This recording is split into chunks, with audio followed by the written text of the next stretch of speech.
Thrall mercenary camp engaged. Come along, then!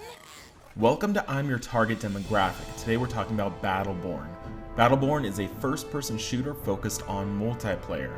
This past week I've been playing an open beta on PS4, and let me warn you, I'm not especially good at first-person shooters, so don't judge my gameplay.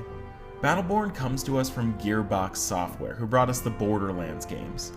Battleborn is very similar in tone and even some of the mechanics.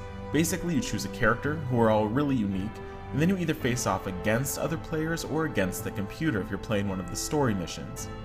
Each character is very different, given different types of weapons and play styles. Luckily, as you're choosing them, the game tells you how complicated their character might be, so new players can choose easier options and work their way up to advanced. Some characters are shooters with guns and missiles or magic spells. Other characters are brawlers, up close and personal. In the beta, we had two types of competitive matches to try. One had you protecting these large sentry robots, so you had to focus on protecting yours and destroying your opponents.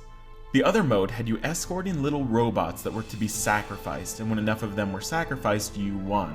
So again, you'd protect your own and destroy your opponents. There's also an in-game currency that you earn as you play, from little orange shards in the world. You can either use these shards to upgrade your own character, or you can purchase turrets around the map to help you out. Also, as you play the game, you level up, which means you get to choose certain upgrades for your character. This appears as a DNA helix with 2 or 3 options at each tier. This could drastically change how you play your character, either upgrading certain abilities or upgrading passive abilities. All of these things add up to a really in-depth system, where the characters are different, their builds can be really different, the gear that you choose to bring to battle can be really different, and even the map can be different based on who is building turrets where. It can get a little chaotic, but I thought the game was an absolute blast. If you want to try something a little easier to start, there was also a few story missions focused on cooperative play. These missions were full of personality and fun bosses, and were a great way to learn how to use different characters before you're thrown into competitive multiplayer. You also earn a ton of gear and new outfits and other fun stuff by completing these missions. I found being a healer in the story missions to be really rewarding, supplementing the 3 heavy hitters that I was teamed up with. Miko, who's a mushroom, was really cool and even had some fun offensive abilities as well. As you complete these levels and play more multiplayer, more and more characters unlock. You started the beta with just a handful, but you could progress to the point of getting a huge variety. This means there's always something next, there's always something to work for. The characters also upgrade as you use them more, meaning they get some new upgrades for you to choose mid-game when you level up. The characters are really fun and diverse and challenging. The luchador El Dragon has to get right up in someone's face, while the wood elf looking Thorn has to stay back and shoot arrows.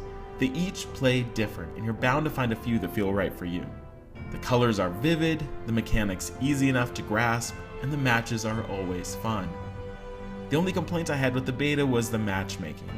I would be paired up with lower level players and face off against a team of 5 that were all in their 20s. Now the levels don't mean too much in-game, but those players have definite experience. They know their characters in and out, they've had practice using their abilities. I might be trying out a new hero for the first time. I might have a first-time player on my team that doesn't even understand what to do in a certain type of match. So the matchmaking was a little wonky, and you can't leave your match and start a new one, so you really just have to stick it out.